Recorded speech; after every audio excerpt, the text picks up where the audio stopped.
August 1945. The war in the Pacific has ended, but its weight still hangs in the air. Inside a U.S. controlled medical processing center, the day begins quietly. The building smells of disinfectant and damp canvas. Ceiling fans turn slowly above rows of narrow hospital beds. Sunlight filters through high windows, falling across white sheets that are still unfamiliar to those lying beneath them.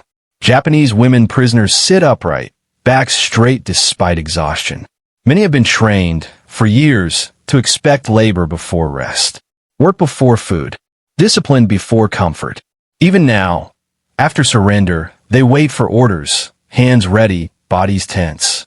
Instead, American doctors move down the ward with clipboards. They do not shout. They do not demand. They stop at each bed, checking pulses, lifting eyelids, listening to breathing slowed by hunger and strain. Then the order comes. Calm. Unmistakable. They are told to lie down, to remain still, to recover. No work details. No punishment for weakness. No demand to prove endurance. For many of these women, this moment is more disorienting than captivity itself. Because in this quiet room, surrounded by former enemies, something deeply ingrained begins to fracture. The belief that survival must always be earned through labor. And to understand why this simple order felt so impossible to accept, the story must return to the world these women came from, and the war that shaped them. By the time these women entered American custody, the war that had defined their lives for years was already collapsing. Imperial Japan had fought the Second World War as a total conflict. From the late 1930s onward, the boundary between civilian and soldier steadily disappeared. Everybody was a resource. Every hour had value. Survival, in the Japanese wartime system, was not a right. It was an obligation tied to usefulness. Women were drawn into this system early. Some served as nurses attached to military hospitals.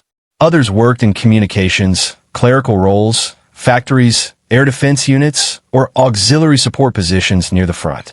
Many were not formally enlisted, but the expectations placed upon them were unmistakably military. Endurance, obedience, and sacrifice were taught as virtues equal to courage on the battlefield. From childhood, Japanese education emphasized discipline and collective duty. During the war, this instruction hardened. Physical exhaustion was normalized. Rest was considered indulgence. Illness was often treated as a moral failing rather than a medical condition. The body existed to serve the nation, and if it failed, the shame belonged to the individual. As the Pacific War intensified after 1942, these expectations grew more severe. American submarine warfare strangled Japanese supply lines. Bombing raids disrupted transportation and industry. Food shortages spread across both civilian and military populations. In hospitals, medicine became scarce. In rear areas, staff shortages forced longer shifts and heavier labor. For women assigned to medical units or support installations, the strain was relentless. Long hours were common. Sleep was fragmented. Nutrition declined. Yet leaving a post, due to illness or exhaustion, was rarely acceptable. The cultural weight of gamun, enduring the unbearable without complaint, became a daily commandment. Capture, when it came, was never anticipated. Japanese military doctrine regarded surrender as dishonor. Prisoners were often presumed dead. Those taken alive faced not only physical captivity, but a psychological rupture. Many women believed that imprisonment itself marked a permanent moral failure, one that could never be undone. When U.S. forces advanced through island chains and occupied Japanese-held territory, women were captured in a variety of circumstances. Some were taken during hospital evacuations. Others were found in administrative compounds, supply depots, or civilian zones repurposed for military use. By 1944 and 1945, as American forces moved closer to Japan itself, the number of female prisoners increased, especially in liberated areas and during the chaotic final months of the war. For these women, captivity brought fear, but not relief. They expected harsh treatment. They expected punishment. Most of all, they expected to be worked. Labor, after all, was how one proved worth, even in defeat. The idea that an enemy would value their recovery over their productivity simply did not exist within the framework they had been taught. This belief followed them into American custody, shaping every movement, every glance, every silent calculation. It was reinforced by the memory of how prisoners were treated within the Japanese system itself, where enemy captives were often worked relentlessly, and medical care was secondary to output. What these women did not yet understand was that they were entering a system built on a fundamentally different wartime logic, one rooted not in endurance at all costs, but in regulation, surplus, and medical doctrine developed long before the first shots were fired in the Pacific. That difference would soon become impossible to ignore. American POW policy and the machinery of military medicine. When Japanese women prisoners entered American control facilities in the final year of the war, they were stepping into a system shaped less by improvisation and more by long-established policy. The United States had prepared for captivity long before it encountered large numbers of enemy prisoners. In 1929, and again through revisions and field manuals in the 1930s and early 1940s, the U.S. military formally committed itself to the Geneva Convention standards governing the treatment of prisoners of war.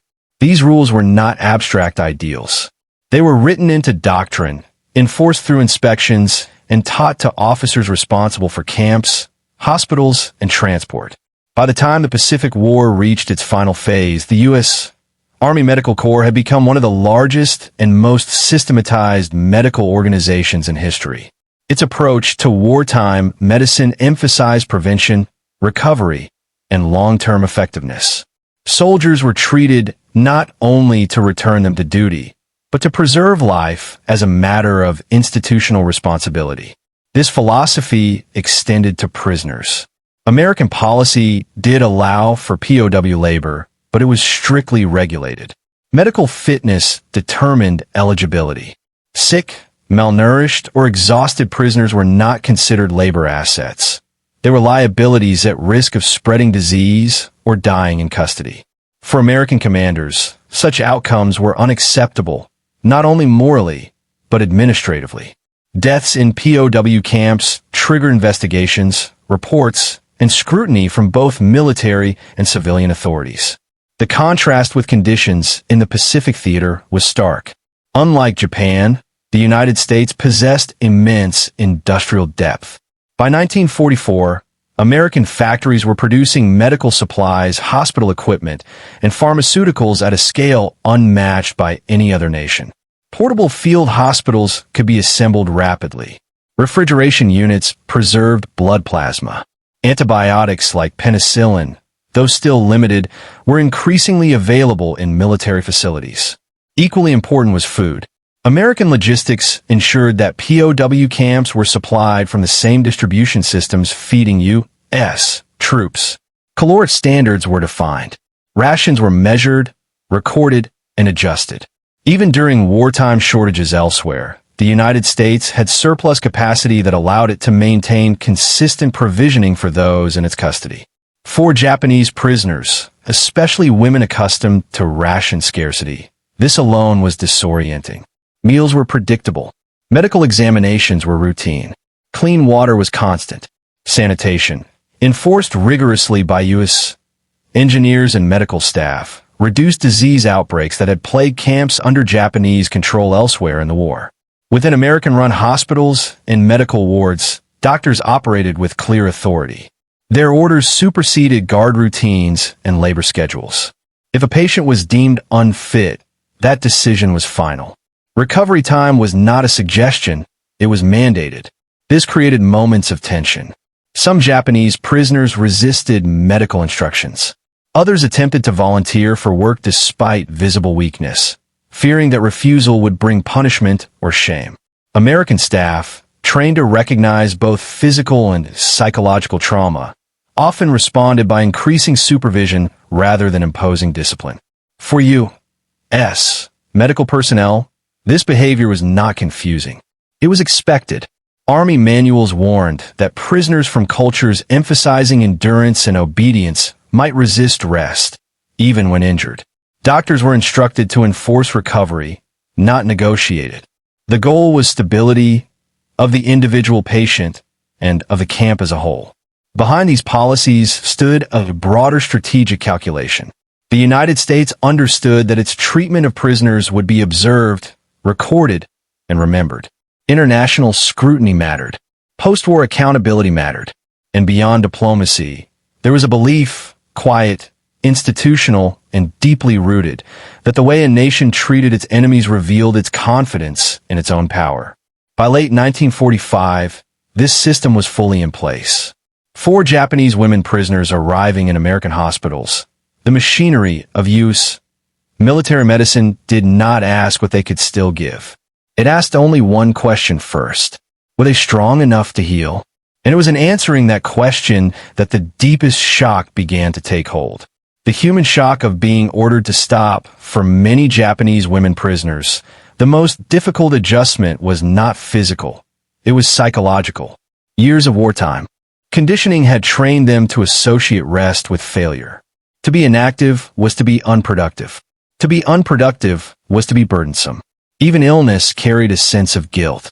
Fever was endured silently. Pain was minimized. Collapse, if it came, was something to be hidden. So when American doctors ordered them to remain in bed, the instruction felt wrong in a way that defied logic. Some tried to sit up the moment a nurse turned away. Others folded blankets or cleaned their immediate area. Small gestures meant to restore a sense of usefulness. A few asked politely, insistently, when work would begin. The response was always the same. There would be no work until the body recovered. This created anxiety rather than comfort. Without labor, time slowed. Hours stretched. For women accustomed to measuring worth by endurance, enforced stillness left space for fear to surface. Memories of bombardment, evacuation, and hunger emerged in the quiet. The absence of orders felt like a vacuum. American medical staff noticed these reactions. Reports from POW hospitals described patients who resisted rest despite malnutrition and fatigue. The solution was not punishment, but structure, regular checkups, fixed meal times, and repeated reassurance that inactivity was not a test. Slowly, the body responded. Weight stabilized. Sleep deepened. And with physical recovery came something unfamiliar. The realization that survival did not require constant exertion. Medical doctrine over-disciplined. The authority behind these decisions was neither kindness nor sentiment. It was doctrine. U.S. Army doctors were trained to treat illness as a logistical problem. An untreated patient threatened the efficiency of an entire facility. Disease spread. Morale declined. Mortality rates increased. The answer was prevention, rest, and nutrition. 4 Japanese women prisoners. This approach clashed sharply with their experience of wartime medicine. In Japanese hospitals under strain, patients often remained on duty as long as they could stand. Medical staff worked under severe shortages, forced to prioritize those deemed most useful to ongoing operations. American facilities functioned differently. A prisoner with symptoms, dizziness, weakness, anemia, was immediately removed from any labor list. Vital signs were recorded. Diets were adjusted. Rest periods were enforced, sometimes under guard if necessary. This was not negotiable. Doctors overruled guards. Guards deferred to doctors. From the American perspective, the logic was clear. A recovering patient was a stable patient. Stability reduced incidence. It reduced resistance. It reduced death. For the prisoners experiencing it, the effect was unsettling. Authority, for the first time, was being exercised in the service of preservation rather than extraction. And that inversion challenged everything they had been taught about power during the war. Cultural collision without words, there was no need for translation to feel the collision taking place.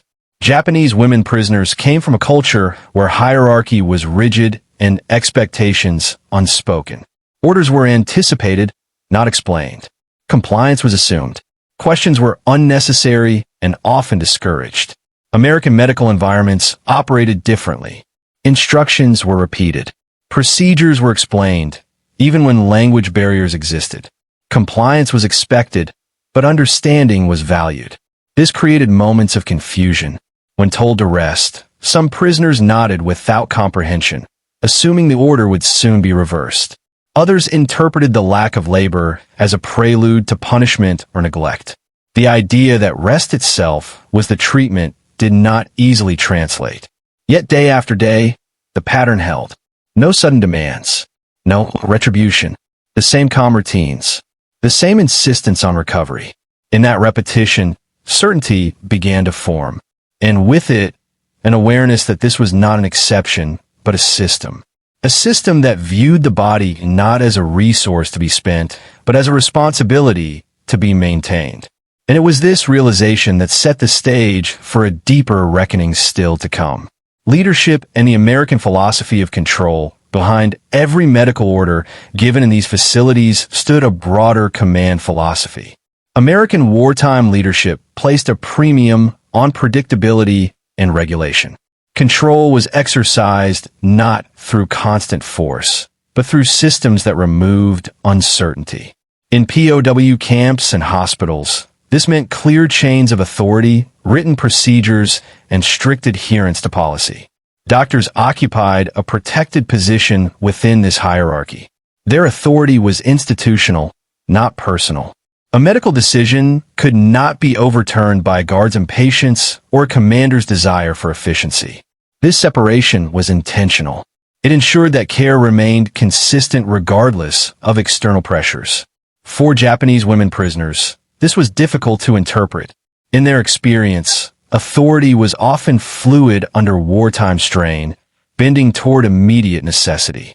Here, authority was inflexible in a different way. Once a doctor ordered rest, the matter was closed. This rigidity communicated something subtle but powerful. The system did not fear appearing lenient. It did not fear being exploited. It operated from a position of confidence, one backed by logistics, manpower, and time. That confidence was itself a form of control.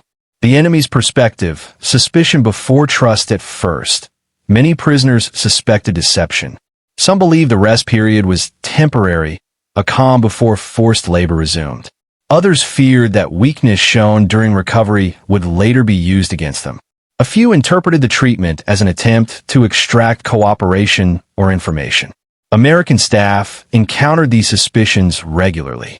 Intelligence officers noted that some prisoners refused to eat fully or resisted treatment, convinced that dependency was dangerous. The response was patience. Days passed, then weeks. The promised labor never came. Medical care continued even when there was no visible return. The consistency of the system became its own evidence. Gradually, suspicion gave way to cautious acceptance. For some, it produced gratitude. For others, confusion lingered longer than relief. But disbelief slowly lost its footing. The enemy, it became clear, was not improvising kindness. It was following Pollock the moral weight of care. In war, the decision to prioritize rest over labor carried moral weight, whether acknowledged or not. American POW treatment was not free of calculation. It served strategic, legal, and reputational goals. Yet it also reflected a belief, deeply embedded in military medicine, that life retained value even in defeat. For Japanese women prisoners, this idea was destabilizing. It challenged narratives they had absorbed about the enemy's brutality. It complicated the simplicity of wartime hatred. Care did not erase the war. It did not absolve suffering. But it introduced an uncomfortable truth, that power could be exercised without cruelty and authority without humiliation. This realization did not come all at once. It emerged slowly in hospital wards and recovery rooms, reinforced by routine rather than rhetoric. And when the decisive moment arrived, when rest became enforced rather than optional, the full weight of that difference would finally settle in. When rest became mandatory, the turning point did not arrive with shouting or confrontation. It came quietly through paperwork. In late 1945, as American authorities began standardizing post-war processing for Japanese prisoners, medical evaluations became more formal and more decisive. What had once been routine checkups now carried clear consequences. Fitness classifications were issued. Labor eligibility was removed entirely for those deemed underweight, anemic, or psychologically exhausted. For Japanese women prisoners, this was the moment when uncertainty ended. Doctors no longer merely advised rest. They enforced it. Medical boards reviewed each patient. Weight charts were updated. Symptoms long ignored, dizziness, fainting, chronic pain, were formally recorded. When thresholds were crossed, the verdict was immediate. No work assignments, no auxiliary duties, no exceptions. Some women protested, not loudly, but persistently. They asked to sweep floors, to assist nurses, to carry supplies. In their understanding of the world, contribution was the only path to dignity. American doctors refused. In some cases, guards were instructed to physically prevent patients from leaving their beds, not as punishment, but as compliance with medical orders. The message was unmistakable. Recovery was not optional. This enforcement shattered lingering assumptions. The rest period was not a test. It was not temporary mercy. It was policy, applied without regard to obedience, attitude, or usefulness. For many prisoners, this was more difficult to endure than labor. The body, trained for exhaustion, struggled with stillness. The mind, conditioned to expect consequence, searched for hidden meaning. But none came. Days passed, then more days. Meals arrived on schedule. Examinations continued. No demands followed. No conditions were attached. The system held. And in holding, it forced a reckoning that no amount of work ever had. The moment the difference became permanent as weeks turned into months, the enforced rest ceased to feel like an interruption and began to feel like a rule of reality. 4 Japanese women prisoners, still confined to American medical facilities, the absence of labor was no longer temporary in their minds. It was structural. The same orders were repeated by different doctors. The same standards were applied to different wards. New arrivals received identical treatment. There was no variation based on rank, background, or compliance. This consistency was the decisive factor. In wartime experience, exceptions often signaled weakness. Here, uniformity signaled strength. The American system did not bend because it did not need to. It had time, it had resources, and it had a framework designed to outlast individual cases. Medical records show measurable changes. Body weight increased. Infection rates declined. Menstrual cycles, disrupted by malnutrition and stress, slowly returned. Sleep improved. The physical evidence of recovery contradicted years of ingrained belief that rest was dangerous. More significant, however, was the psychological shift. For some prisoners, the realization came suddenly. A nurse returned day after day without altering instructions. A doctor dismissed repeated offers of assistance with the same calm refusal. The message, unspoken but clear, settled in. Survival was not being measured by output. This created an internal conflict that many struggled to articulate. If worth was not proven through labor, what defined it now? If authority no longer demanded sacrifice, what did obedience mean? American staff rarely addressed these questions directly. They did not need to. The environment itself provided the answer. Care was delivered regardless of attitude. Rules were enforced without anger. Order existed without cruelty. For women raised under a system that fused morality with endurance, this separation was destabilizing. The enemy's power was no longer expressed through fear, but through control of conditions. By the time repatriation planning began, the shock had settled into something quieter. Not gratitude, not forgiveness, but recognition. The recognition that the war had not only been fought with weapons and fleets, but with systems capable of sustaining life even after victory was secured. And it was this recognition that shaped everything that followed. Recovery, records, and the measurable consequences. By early 1946, the effects of enforced medical recovery among Japanese women prisoners were no longer abstract. They were documented. American camp physicians compiled reports detailing weight gain, reduced hospitalization times, and sharply lower mortality rates compared to earlier stages of captivity. Malnutrition, once widespread, receded under consistent caloric intake. Chronic fatigue diminished. Minor infections that might previously have lingered were treated early and resolved. These outcomes were not presented as moral achievements. They were presented as results. Medical officers noted that patients who had initially resisted rest were often the most visibly transformed. Skin tone improved. Strength returned gradually rather than through collapse and recovery cycles. Emotional stability increased as physical weakness declined. The system functioned as designed. Inspections reinforced this approach. U.S. Army medical inspectors and Red Cross observers regularly toured facilities, reviewing sanitation, treatment protocols, and compliance with international standards. Their presence ensured that policies were not merely written but enforced. Any deviation risked formal reprimand. For the prisoners, these inspections were revealing. Care did not change when outsiders appeared. It did not intensify or soften. The routines remained the same. This consistency reinforced the realization that their treatment was not performance. It was structure. As preparations for repatriation accelerated, medical clearance became a prerequisite for transport. No prisoner was moved until deemed physically stable. Rest periods were extended rather than shortened to meet schedules. This delay, though frustrating to some, underscored the finality of American priorities. The war was over. Speed no longer mattered more than condition. And with each passing week, the consequences of this philosophy became harder to deny. Testimony, perception, and the quiet legacy of care when Japanese women prisoners were finally repatriated, they carried little with them physically. Personal belongings were minimal. Records, however, traveled.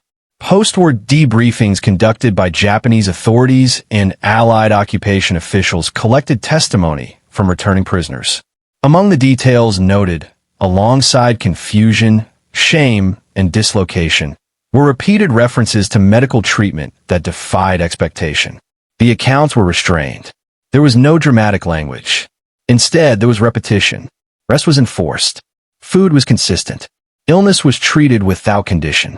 For many, these facts were recorded almost clinically, as if still being processed internally. These testimonies did not erase wartime trauma, nor did they soften the broader devastation Japan faced in the aftermath of defeat.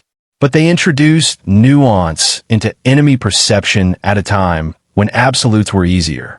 Within occupation-era studies of POW treatment, American medical policy was cited as a stabilizing factor. Lower death rates reduced post-war resentment. Predictable routines eased reintegration. For women who had endured years of deprivation, recovery under controlled conditions altered expectations of authority itself. This influence was subtle, but durable. For the United States, these outcomes reinforced an institutional belief that restraint could be a form of strength. Military medicine, once validated in combat, now proved its value in peace. Care became part of strategic memory, a demonstration that systems built for war could also manage its end responsibly. No monuments were built for these hospital wards. No victory parades passed through them. Yet their impact persisted quietly, embedded in reports, recollections, and the lived experience of those who passed through. And as the immediate consequences of rest and recovery gave way to reflection, the meaning of that moment, when labor was refused and healing enforced, became clearer in the long view of history. In war, power is often measured by destruction, by the ability to exhaust, overwhelm, and break the enemy's capacity to resist. Yet the moment that lingered longest for many Japanese women prisoners came not from violence, but from its absence. When American doctors ordered rest instead of labor, they were not making a statement. They were following procedure. But procedures, repeated without exception, carry meaning of their own. This moment revealed a contrast deeper than nationality or ideology. It exposed two visions of endurance. One demanded constant sacrifice, even when the body failed. The other recognized that survival itself was a form of strength worth preserving.